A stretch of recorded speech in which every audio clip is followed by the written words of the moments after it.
Salut la famille, salut la famille, c'est votre artiste Celios Cram plus 10 Mr. Poutine, le dick de Bana Bandal. Na pesi ba famille nyonso oyo ngai mbote na Kisasa, po na lingi bino mingi. Bandeko nanga partout na Congo na lingi bino mingi.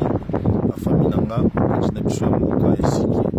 L'état na biso mobimba to lingi bino mingi. Sango ya lelo ezali bongo, sango oyo ekoyelaki biso mokolo ya lelo. Ezalaki sango moko ezalaki tonnerre moko trop dur pour na biso. Sango moko ezalaki sango makasi pour na biso ba musicien ya mboka Congo pe mboka Afrika.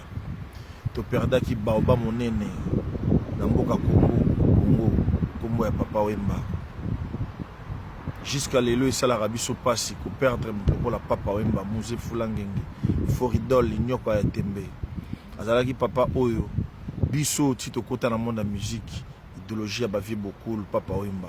Si tu es governant na poto idéologie ya Papa Wemba, tu vandaki na poto devant na mboka opona okolisa mayele tozonga mboka. Tu vandi a libaye libela te. Yango journée ya lelo ezaki journée moko. Yaki journée oyo lelisanga makasi. Yaki journée oyo tona poto na lopango ya Papa Wemba na ba émotion. Atakutu bana viva bana kolela. Papa le bagi balela e boye tulaki ndeki papa ifalaki tulela e. Mais Papa Wemba atikeli biso ba œuvre, atikeli biso makambo ebele, atikeli biso, ça dit que makambo ebele Papa Wemba atikela biso. Tokobosa na artiste te Papa Wemba, Muse Fulangenge. O petit na yo, oyamba na base ya mapeka na yo, o petit na yo Kabila. O mwana Molokai, o banda obenga Serge.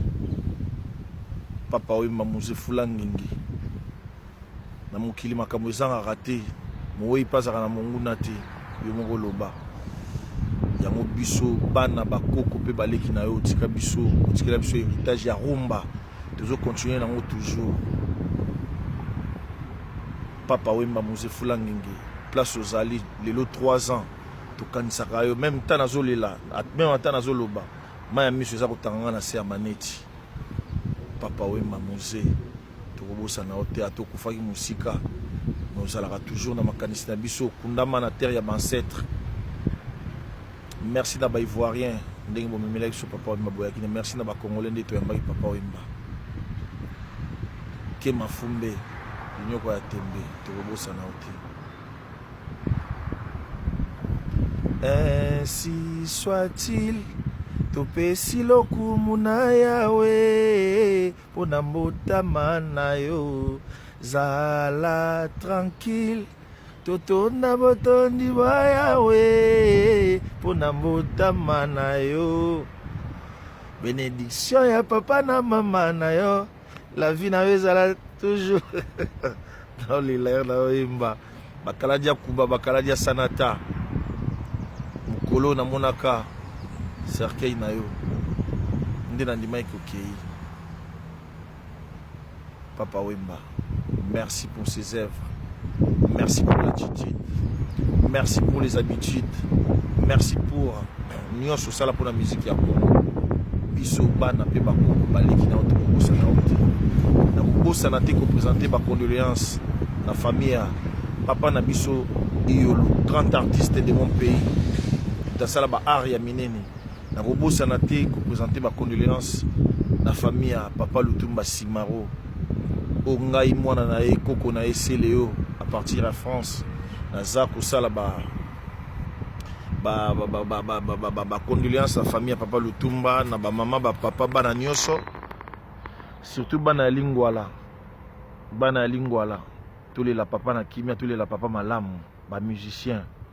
Papa Lutumba za papa oyo nga moko na kende ko tikele CD nanga azaki ya kosepela na kati album nanga na nzembo esalaki succès Wenzami Nzemba soko ki nzembo wana Jérôme na yokango mukolo gamo pao azo répéter na inter jour abenganga pa pesa invitation à concert na chante Lutumba na yoka nzembo wana oh Jérôme alio yango siko inspiration na ilanga pona créer Wenzami Nzemba.